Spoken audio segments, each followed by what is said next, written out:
నమస్కారం, Srirama digital news కి స్వాగతం. నా పేరు విశ్వనాథ్. పర్యావరణాన్ని పరిరక్షించేందుకు అందరూ మొక్కలు నాటి కృషి చేయాలన్నారు ఎమ్మెల్సీ తానిపర్తి భానుప్రసాదరావు.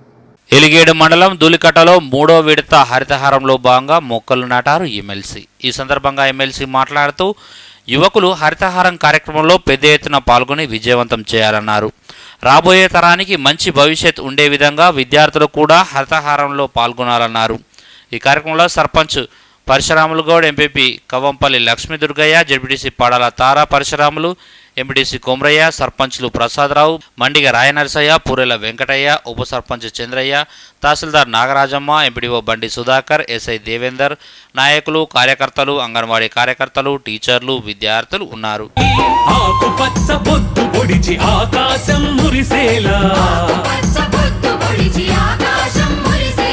మట్టి తల్లి నుదుటి మీద మొక్క బొట్టు మొలిచేలా, కదులు కదులు కదులు నువ్వేరా మొదలు, కానిదంటూ ఏమున్నది కార్యదీక్ష చాలు.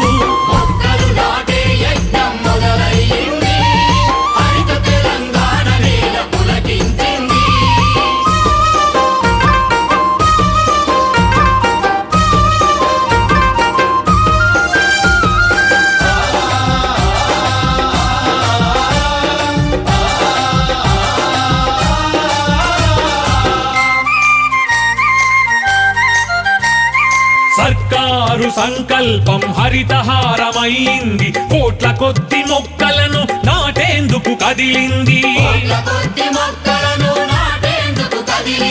మొక్క మొక్క మానవాళి మనుగడను కోరింది, అందమైన ప్రకృతేగా ఆయుష్ను పెంచుతుంది.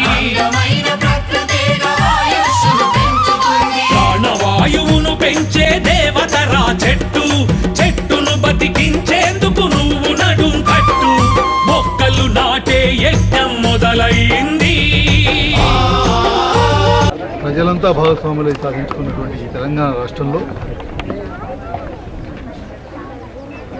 ఏ లక్ష్యంతోనైతే మనం తెలంగాణ రాష్ట్రం సాధించుకున్నామో, ఈరోజు ఆ తెలంగాణ రాష్ట్రాన్ని ఒక హరిత తెలంగాణగా, ఈ దేశంలో ఒక అభివృద్ధి చెందినటువంటి తెలంగాణగా మార్చుకోవడంలో భాగంగా ఈరోజు హరితహారం అనేటువంటి ప్రోగ్రాంతో ముఖ్యమంత్రి గారి ఆదేశాలతో ఈరోజు మనందరం కూడా జరుపుకుంటున్నటువంటి సందర్భంలో ఎక్కడైతే చెట్లు పెరిగితే వర్షాలు పడతాయి అనేటువంటి దానికి ఇవాళ వర్షాకాలం మనం చూస్తున్నాం.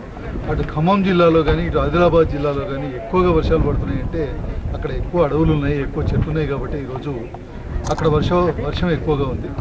రాబోయే రోజుల్లో ఈ మన పెద్దపల్లి నియోజకవర్గంలో కూడా పెద్ద ఎత్తున చెట్లు పెంచుకుని ఈ ప్రాంతంలో కూడా పూర్తి స్థాయిలో పర్యావరణాన్ని పరిరక్షించుకునేటువంటి దిశగా మనందరం కూడా కృషి చేయాల్సినటువంటి అవసరం ఉంది. ముఖ్యంగా యువకులు ఈ కార్యక్రమంలో పెద్ద ఎత్తున పాల్పంచుకుని రాబోయే రోజుల్లో వారికి ఒక మంచి భవిష్యత్తు ఉండే విధంగా పాల్పంచుకోవాల్సినటువంటి అవసరం ఉంది.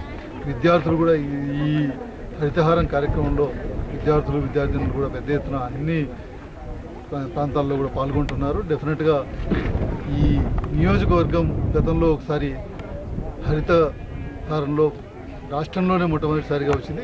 ఈసారి కూడా రాబోయే రోజుల్లో కూడా ఈ నియోజకవర్గం ఈ రాష్ట్రంలో ప్రథమ స్థానంలో నిలబడాల్సినటువంటి అవసరం ఉంది. తప్పకుండా మనందరం కూడా ఆ వైపుగా కృషి చేస్తూ అడుగులు వేద్దాం.